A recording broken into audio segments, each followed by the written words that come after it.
Raima news کے ساتھ آپ کا میزبان ریاض احمد جکھڑ۔ پاکستانی سیاست روبہ زوال کیوں ہوئی، اس کی بنیادی وجہ تلاش کرنے کی بجائے ہم تیسری پیڑھی تک آ گئے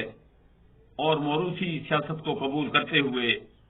آج ملک میں ایک ایسی حکومت ہے جس میں چچا وزیر اعظم ہے، بھتیجی وزیر اعلیٰ ہے، اور پنجاب اتنا بڑا صوبہ ہے کہ وہ تمام صوبوں کا ایک بڑا بھائی ہے، جس کی وزارت اعلیٰ ایسے سمجھی جاتی ہے کہ پاکستان کی وزارت اعلیٰ ہے۔ اس پر وہ بھتیجی جس کی ابھی اتنی سیاسی گرومنگ بھی نہیں ہوئی تھی اور وہ صرف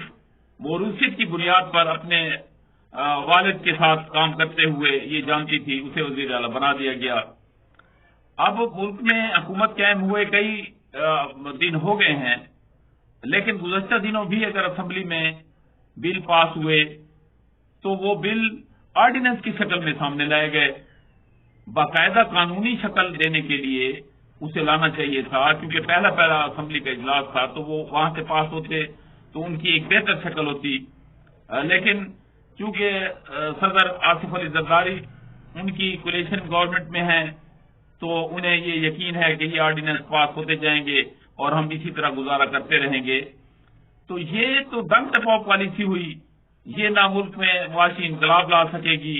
نہ ملک میں کی گری ہوئی جو سیاسی ساکھ ہے اسے بحال کر سکے گی، نہ تمام سیاسی جماعتوں کو ساتھ لے کر جو وقت کی ضرورت ہے وہ نئے ریفارمز لا کر، جو ہمیں ہر شعبے میں عدالتی ریفارمز ہمیں چاہیے، ہمیں پولیٹیکل ریفارمز چاہیے، ہمیں جو ہے الیکشن ریفارمز چاہیے، وہ نہیں آ سکیں گے۔ اور سب سے بڑا جو ہمیں چیلنج ہے وہ معاشی چیلنج ہے۔ جب تک ہم اس سے نبردآزما نہیں ہوں گے وہ کب تک ہم یہ جنگ ٹپاؤ پالیسی اختیار کرتے ہوئے ایسا کریں گے۔ ماضی بھی اسی طرح ہمارا ہے کہ جب ہمارے پاس بڑے بڑے کام کرنے والے صنعت کار موجود تھے تو ہم نے 22 خاندانوں کا نام لے کر انہیں نکال دیا،